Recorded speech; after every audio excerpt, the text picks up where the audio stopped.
Renault is electrifying the family car experience with the all-new Scenic E-Tech Electric.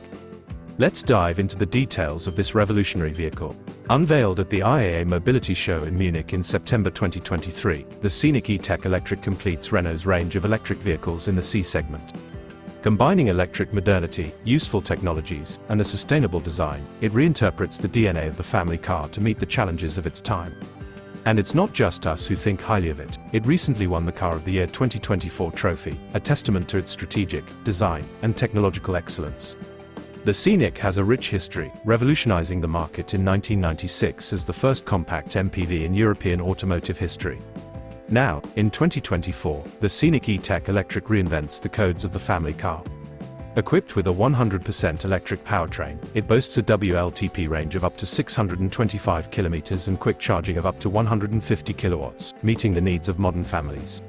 Step inside, and you'll find a cabin designed for comfort and well-being.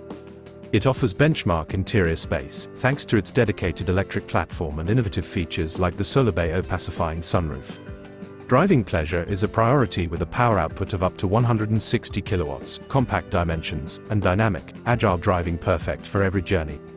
Built at the Ampere plant in Douai, France, the Scenic E-Tech Electric symbolizes local and sustainable manufacturing.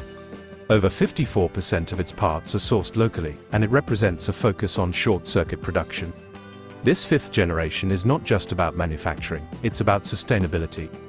Up to 24% of the vehicle's materials comply with circular economy principles, and 90% of its mass can be recycled.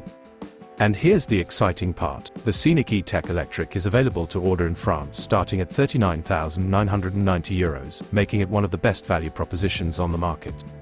The Renault Scenic E-Tech Electric, a blend of innovation, sustainability, and driving pleasure. It's not just a car, it's a forward-thinking experience.